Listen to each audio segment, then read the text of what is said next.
दीपक देता है रोशनी फैलाने की प्रेरणा, फलदायी वृक्ष देता है देने की प्रेरणा, मधुबन देता है महकते रहने की प्रेरणा, महान व्यक्ति देते हैं जीवन जीने की प्रेरणा। आओ प्रेरणा से दें हम सभी को प्रेरणा।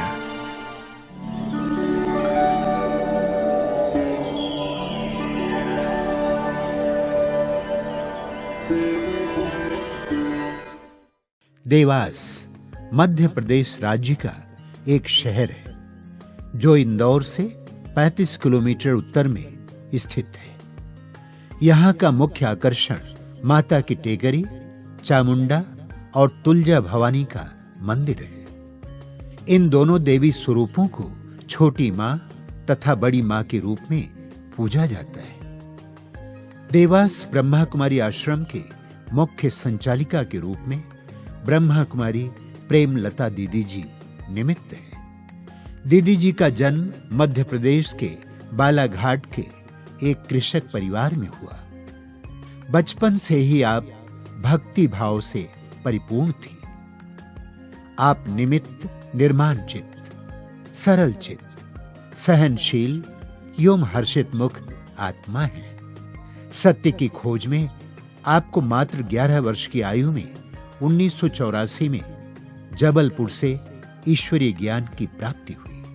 आपने दादियों के त्याग में जीवन से प्रभावित होकर इस ईश्वरीय ज्ञान को अपनाया। 1985 में संस्था के मुख्यालय माउंट आबू में अव्यक्त बाप दादा से ईश्वरीय मिलन मनाकर तुरंत ही अपना जीवन ईश्वरीय सेवा में समर्पित कर दिया। तब से जबलपुर, सिवनी, छिंदवाड़ा, इंदौर में ईश्वरीय सेवाएं देकर 1990 से देवास में अपनी सेवाएं प्रदान कर रही हैं। ईश्वरीय संदेश देने के लिए आपने विभिन्न कार्यक्रमों का सफल आयोजन किया।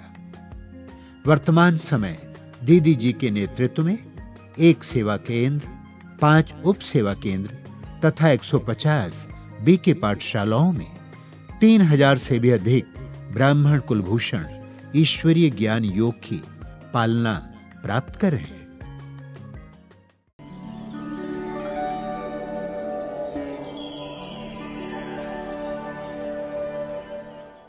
मेरे पिताजी किसान थे और उनको भी काफ़ी धार्मिक चीज़ों से रुचि था।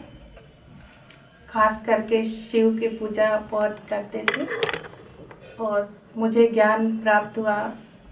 हमारे यहाँ एक भाई गीता पाठशाला चलाते थे, तो वो गुरुवार के दिन आया करते थे हमारे पास, भोग लगाते थे। तो हम छोटे छोटे थे तो वहाँ भोग खाने के लिए जाते थे और भोग खाने के बाद हमको बहुत अच्छा लगता था, बाकी ज्ञान समझ में नहीं आता था। फिर एक बार क्या हुआ कि हमारे गांव में जबलपुर से दीदी आई थी। तो हमारे जो भैया थे वो पहले से ज्ञान में जुड़े हुए थे ब्रह्मा कुमारी से, तो उन्होंने कहा कि बहन जी आई है तो आप लोग चलो। तो हम लोग वहाँ पर गए। तो वहाँ पर जब गए तो दीदी ने भोग लगाया और मुरली सुनाई। तो हमको जब दीदी ने मुरली सुनाया तो हमको बहुत अच्छा लगा और दीदी भी हमको बहुत अच्छी लगी। तो दीदी ने कहा कि हम 2-3 कन्याएं थे, तो दीदी ने पूछा कि हमारे साथ कौन कौन चलेगा। तो सभी 2-3 ने हाथ उठाया, तो मैंने भी हाथ उठाया था कि मैं भी चलूँगी। तो उस समय ऐसा नहीं बोला कि जाना है तो वहीं आपको ब्रह्मा कुमारी बनना है, सेंटर पे रहना है, ऐसा कुछ बात हमको मालूम नहीं था। उन्होंने कहा कि चलना है घूमने के लिए, तो मैं तैयार हो गई। और दीदी तो बड़ी वाली जो दीदी थी वो तो चली गई जबलपुर, लेकिन जो दूसरी छोटी दीदी जो थी वो रुकी हुई थी। तो उसने फिर मुझे लेके दूसरे दिन जबलपुर लेके गई और मैं वहाँ पर जबलपुर में गई। जबलपुर बड़ा सेंटर था लाटगंज का। तो वहाँ पर जाने के बाद मैंने देखा तो वहाँ बहुत अच्छा लगा मुझे। और हमारी जो दीदी थी वो बहुत जैसे माँ के जैसे पालनाएँ दी और मुझे घर की बिल्कुल याद नहीं आए। ऐसा करके वहाँ पर काफ़ी समय रही मैं और वहाँ रहते रहते दीदियों के साथ मैं सेवा के लिए जाती रही। सिवनी जाती, कभी छिंदवाड़ा जाती, कभी इधर उधर जाती और ऐसे सेवा देती रही। उसके बाद सब लोग बातें करते थे कि मधुबन है, वहाँ पर बाबा आते हैं, वहाँ पर बाबा का कमरा ऐसा है, बाबा ऐसे बोलते हैं, ऐसे वरदान देते हैं। तो मुझे बहुत ऐसा लगता था कि मैं कब जाऊँगी और कब बाबा से मिलूँगी। बार बार दीदियों से मैं कहा करती थी कि मुझे कब जाना है, लेकिन दीदी लोग कहते थे 1 साल के बाद ही आपको लेके जाएंगे, 1 साल के पहले नहीं ले जा सकते हैं। तो मैंने 1 साल इंतज़ार करी सेंटर पे रह के। फिर 1 साल बाद मैं 1985 में वहाँ पर माउंट आबू गई। तो माउंट आबू जब वहाँ पर मैं पहुँची तो पांडव भवन, ओम शांति भवन में बाबा आए और वहाँ पर बाबा आते थे, शाम को 6 बजे आते, तो शाम को 6 बजे बाबा वापस जाते थे। तब तक हम बैठते थे और सभी सेंटर वाइज बाबा सभी से मिलते थे और सभी को एक एक को वरदान देते थे बाबा। तो जब हम वहाँ गए तो सबके नंबर आया, मेरा भी नंबर आया बाबा से मिलने का। तो जब मैं बाबा के पास गई तो बाबा ने बोला कि बहुत तपस्या करने के बाद आप आए हो, ऐसा बाबा ने मुझे बोला। फिर बाबा ने मुझे वरदान दिया कि बाबा ने कहा कि बहुत खुश रहती हो और तुम खुशी के शहनाइयाँ बजाओगी, ऐसा बाबा ने मुझे वरदान दिया। और वो वरदान जो है आज तक मुझे साथ दे रहा है और उसी वरदान से मैं काफ़ी आगे बढ़ रही हूँ। बहुत सेवाएं भी बढ़ रही है और बहुत अच्छे से बाबा मुझे हर बात में मदद करते हैं और मैं भी बाबा को बहुत याद करती हूँ। बाप दादा से मिलने के बाद मैं दादियों से जब मिली, दादियों की जब क्लासेस करी, तो दादियाँ की जो क्लासेस है, दादियों की दृष्टि है, दादियों के जो दृष्टि हमारे ऊपर पड़ने के बाद मुझे बहुत अनुभव, अच्छे अच्छे अनुभव हुए। मैं पुरानी दुनिया को पूरी तरह से भूल गई। ऐसा लगता था कि दादियाँ हमारे परिवार हैं, दादियाँ हमारे सब कुछ है। ऐसे मैं जानकी दादी से भी मिली, प्रकाशमणि दादी से भी मिली और हमारे चंद्रमणि दादी से, मनोहर दादी से और सभी दादियों से अलग अलग बहुत सारे अनुभव मैंने किया। भट्टियों में भी गए, ऐसे भी गए, तब दादियों से मिला। पर प्रकाशमणि दादी का विशेष मुझ पर विशेष रहा। दादी हमेशा इशारा करती थी, कुछ भी। एक बार हम दादी से मिल रहे थे तो कुछ बात बोल रही थी तो दादी ने कहा चुप, दादी ने मेरे चुप कर दी कि अपने को चुप रहना है। तो दादी की वो बात आज भी मुझे याद आ रहे हैं। तो दादी जी का और अपने बड़े महारथी भाइयों का भी मुझे काफ़ी अनुभव है कि उनका बहुत प्यार मिला, बहुत अच्छे अच्छे क्लासेस मिली, उससे मैं बहुत आगे बढ़ी हूँ। सेवा करने में यहाँ इंदौर आई। इंदौर में से जब वहाँ पर योग भट्टी रखा गया था, ओम प्रकाश भाई जी ने मुझे इंदौर बुलाया जबलपुर से। तो जब यहाँ पर मैं आई, योग भट्टी पूरा हुआ कंप्लीट, उसके बाद मुझे देवास के काफ़ी भाई बहन यहाँ पर भट्टी करने भी आए हुए थे। फिर ओम प्रकाश भाई जी ने कहा कि तुमको देवास जाना है। मुझे मालूम नहीं था कि मैं जबलपुर जाऊँगी वापस, ऐसा ही मेरा था। लेकिन भाई जी ने कहा कि नहीं, तुमको देवास जाना है। सभी भाई बहनों को वहाँ पर बिठाया और मुझे उनसे मिलाया कि बहन जी आपको बहन जी को हम देवास भेज रहे हैं तो सेवा के लिए। फिर मैं उन भाई बहनों ने मुझे लेकर देवास आए और हम देवास में जब आए तो यहाँ पर पहले एक बहन जी थी, वो रहती थी दीदी, पर उनका थोड़े दिन बाद ट्रांसफ़र हो गया। फिर मुझे भाई जी ने यहीं रख दिया। तो मैं हमेशा बोलती थी कि कोई बड़ा रहे मेरे साथ, मैं छोटी हूँ तो इतना नहीं कर पाऊँगी। लेकिन ओम प्रकाश भाई जी कह रहे थे कि नहीं, आपको ही संभालना है, आपको ही बड़े बन के रहना है। छोटी छोटी बहनें आती रही जाती रही, लेकिन मुझे ही मतलब यहाँ का सब संभालने का बोला। तो जब से मैं यहाँ पर रही तो ओम प्रकाश भाई जी का काफ़ी उनका मुझ पर उनका आशीर्वाद रहा, कृपा रहा, जो मैं इतना आगे बढ़ी यहाँ पर। तो उनके श्रीमत पर हम काफ़ी आगे बढ़े हैं। काफ़ी सेवाएं भी यहाँ पर हो रही है। अभी काफ़ी गीता पाठशालाएँ, यहाँ 150 गीता पाठशालाएँ भी हैं, 5 उप सेवा केंद्र भी हैं और देवास में भी काफ़ी ऐसे सेवाएं हैं।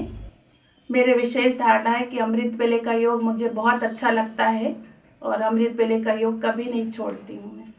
वर्तमान समय मेरा पुरुषार्थ चल रहा है। सभी आत्माओं के लिए शुभ भावना, शुभकामनाएं रखती हूँ मैं। अंतिम समय की तैयारी में है कि बेहद के वैराग वृत्ति रख रही हूँ। हर चीज़ से वैराग आ रहा है दुनिया से। अब मुझे घर जाना है। हमको सभी को त्याग तपस्या करना है। और तपस्या जैसे कि हमारे जो धारणा है खान पान के, इसके सभी चीज़ों का अपने को त्याग करके और परमात्मा को याद करना है।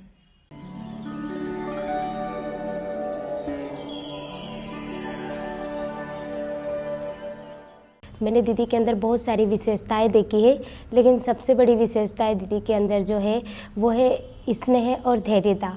और दीदी से मैंने हमेशा धैर्यता से कार्य करना ही सीखा है।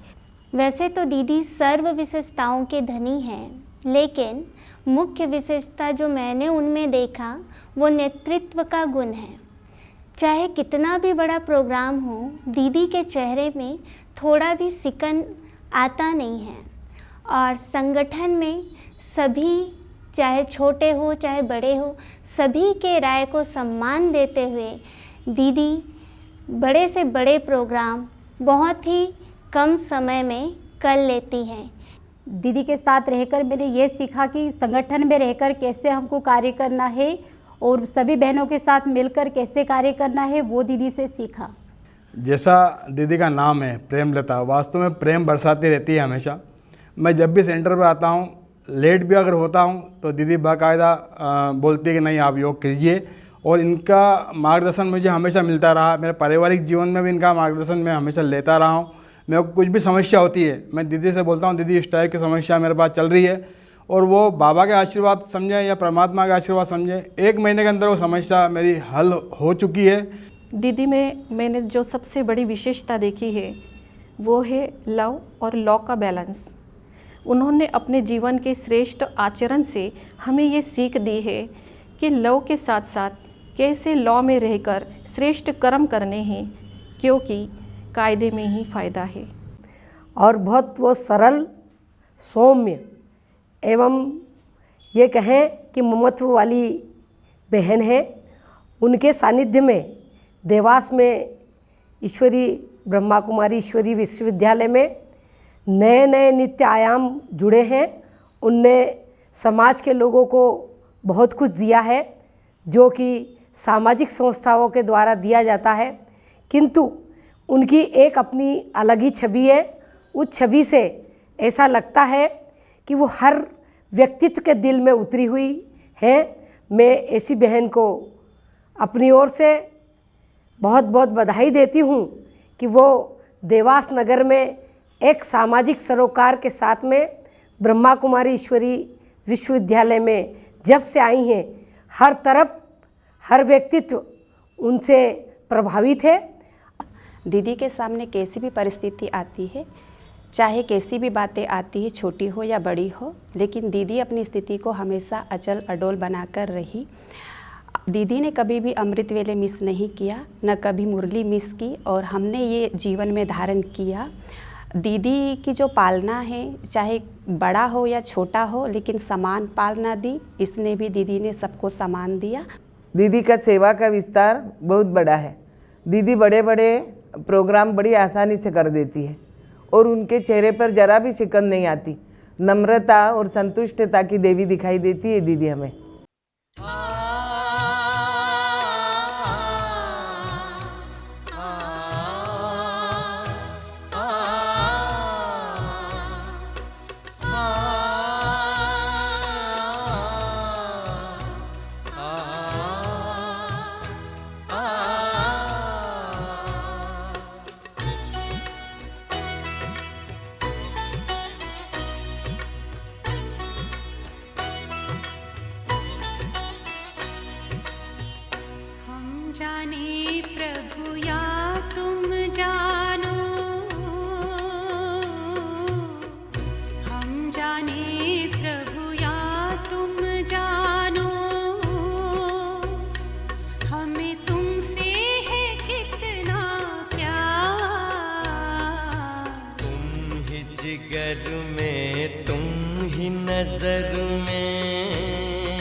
जिगर में तुम ही नजर में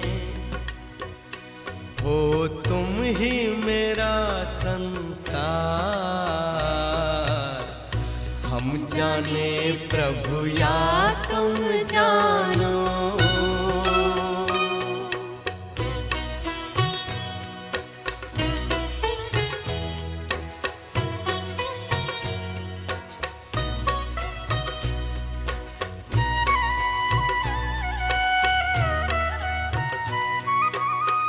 पूछते हैं अपने दिल से, पूछते हैं अपने दिल से, हम कितने महान हैं। दुनिया जिसको ढूंढती है, दुनिया जिसको ढूंढती है, वो हम पर कुर्बान है। खींचता है मन को हमारे, खींचता है मन को हमारे, पल पल तेरा प्यार। हम जाने प्रभु या तुम जानो।